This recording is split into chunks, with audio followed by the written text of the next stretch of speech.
Sunny Aslam Sher Khan would speak two quick words here, and he will share his experience in a very, very brief listening. Ladies and gentlemen, Mr. Ashok Aslam Sher Khan, please. Yeah.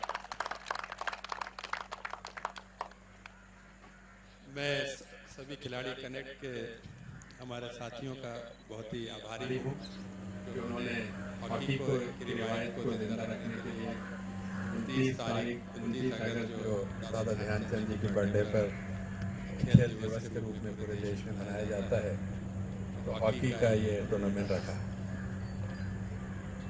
Ashok भाई ने काफ़ी detail से हर चीज़ को बताया और मेरा इसमें इतना ही कहना है कि हिंदुस्तान का जो एक पहचान थी, अगर हिंदुस्तान की सबसे खूबसूरत अगर कोई चीज़ मानी जा सकती थी तो वो हिंदुस्तान की हॉकी। हॉकी से ही हिंदुस्तान पूरी दुनिया में स्पोर्ट्स की जगत में पहचाना जाता है। आज हमें थोड़ा दुख है इस बात को कि पहले जब ये हॉकी डे मनाया गया या नेशनल स्पोर्ट डे मनाया गया, वो ध्यानचंद जी के सामने रखे ही बात होती थी। ध्यानचंद जी के बगैर हॉकी की भी तस्वुर नहीं किया जा सकता था और दुनिया में उनके लगे का खिलाड़ी ओलंपिक लेवल पर बहुत बड़ा नाम था दुनिया में। लेकिन जैसे कि आज सरकारों ने भी ये मुँह चुराना शुरू किया कि ये कहने में अब थोड़ी शर्म उनको आती है कि ये जो डे है ये हॉकी के ध्यानचंद जी के नाम पर है, हॉकी नेशनल गेम।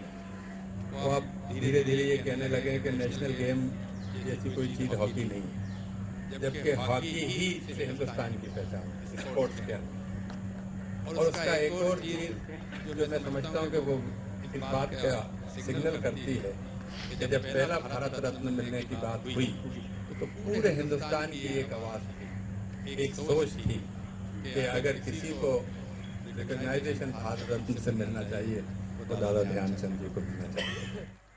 लेकिन अनफॉर्चुनेट क्रिकेट का दबदबा के अंदर पॉलिटिशियंस का दबदबा, बहुत बड़े बड़े इंडस्ट्रियलिस्टों का दबदबा, उस दबाव के अंदर सचिन तेंदुलकर को पहला भारत रत्न मिला।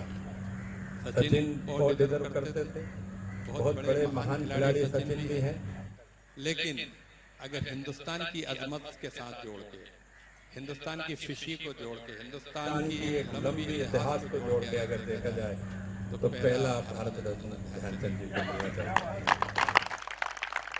दूसरा, हॉकी को गोरों ने हमसे छीन ली, यूरोपियन ने हमसे छीन ली हॉकी। धनराज पिल्ले उसकी मिसाल है कि जब मैं इनके साथ 2002 में मैनेजर बन के गया चैंपियंस ट्रॉफी में, उस टूर्नामेंट में जब हॉकी हुई हॉलैंड के अंदर और फिर उसके बाद जर्मनी में, तो उस खूबसूरत हॉकी जब इंडिया और पाकिस्तान का मैच हुआ और वो मैच भारत ने 5-4 से जीता, वो देखने लायक मैच था।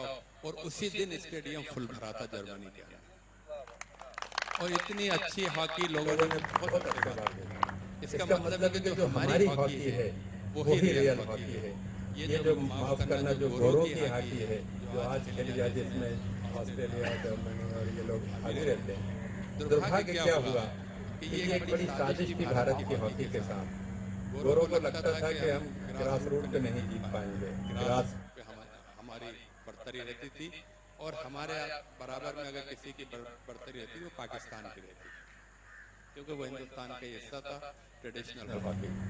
हम लोगों ने गलती क्या करी कि जैसे ब्राजील, अर्जेंटीना और जो लैटिन अमेरिकन कंट्रीज है वर्ल्ड में फुटबॉल में, ये फुटबॉल के भी बैठे हैं, ये मामला 60 में जब पहले का जमाना था, ब्राजील बहुत वर्ल्ड में फुटबॉल में टॉप पे था, तो यूरोपियन ने उस वक्त भी एक कोशिश की थी कि फुटबॉल को आर्टिफिशियल सरफेस पे ले जाए, क्योंकि उनको लगता था कि उनकी खूबसूरत ड्रिबलिंग से, उनके शॉर्ट पासेस, उनकी जो ब्रिलियंस थी लैटिन अमेरिका की फुटबॉल में, वो उसको गोरे बीट नहीं कर पाते, यूरोपियन बीट नहीं कर पाते।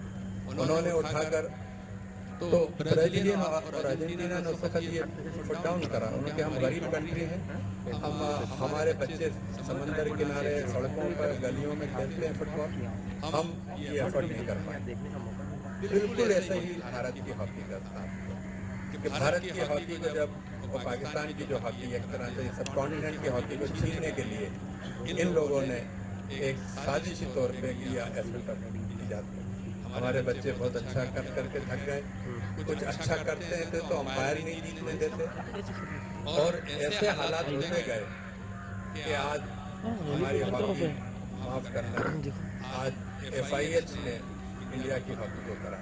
आज इंडिया की हॉकी इंडियन हॉकी फेडरेशन या हॉकी इंडिया की नहीं है, मेरी पूरी हमदर्दी हॉकी इंडिया के हमारे मिलियन साथ में, लेकिन टोटल कंट्रोल टोटल पैसा और उसकी जो इनकम्स हैं जो उसके साथ कॉन्ट्रैक्ट हैं वो सब FIH के अकाउंट में जा रहा है। आज अकाउंट में उनके करोड़ों रुपया FIH के पास अगर कोई अर्निंग हो रही है। खिलाड़ियों को भी उन्होंने ये जो लीग कराई उसमें भी ये लीग के पीछे ये है कि यहाँ पैसा कमा सकते हैं, जैसे क्रिकेट में हो रहा है। इसी तरह से अगर हम लोग हॉकी को जिंदा रिवाइव करना है तो ग्रास पे हॉकी ले जाना पड़ेगा, जो आम मैदानों में हॉकी ले जाना पड़ेगा। वो होती तो आज भारत पे बहुत ऊपर है, लेकिन इस ग्रास के ऊपर 2 साल से ज़्यादा चल नहीं पाती। यहाँ हीट एंड डस्ट है, इतनी गर्मी इतनी धूल है, ये इसको खा जाती है ग्राउंड। बहुत एक्सपेंसिव ग्राउंड, 2-3 साल में इसकी वो उसके बाद काम की नहीं रहती, जो यूरोप में तो आसानी से रहती। तो इस मौके पर मैं अपने साथियों का जिन्होंने जिंदा रखा हॉकी को, हॉकी वालों को जिंदा रखा, मैं आपको बहुत दिल से मुबारकबाद देता हूँ कि आपने आज हम लोगों को बम्बई में इकट्ठा करा। और इसी तरह से अगर ये दिया जलता रहेगा और एक हमारी मांग रहेगी कि ध्यानचंद जी को भारत रत्न मिले और जल्दी से जल्दी, ताकि ये चीज़ हॉकी हमारी हिंदुस्तान की टॉप पे आएगी और एक बात हमारी ऊपर आएगी। इन्हीं लफ्ज़ों में आप सबका बहुत धन्यवाद। जय हिंद।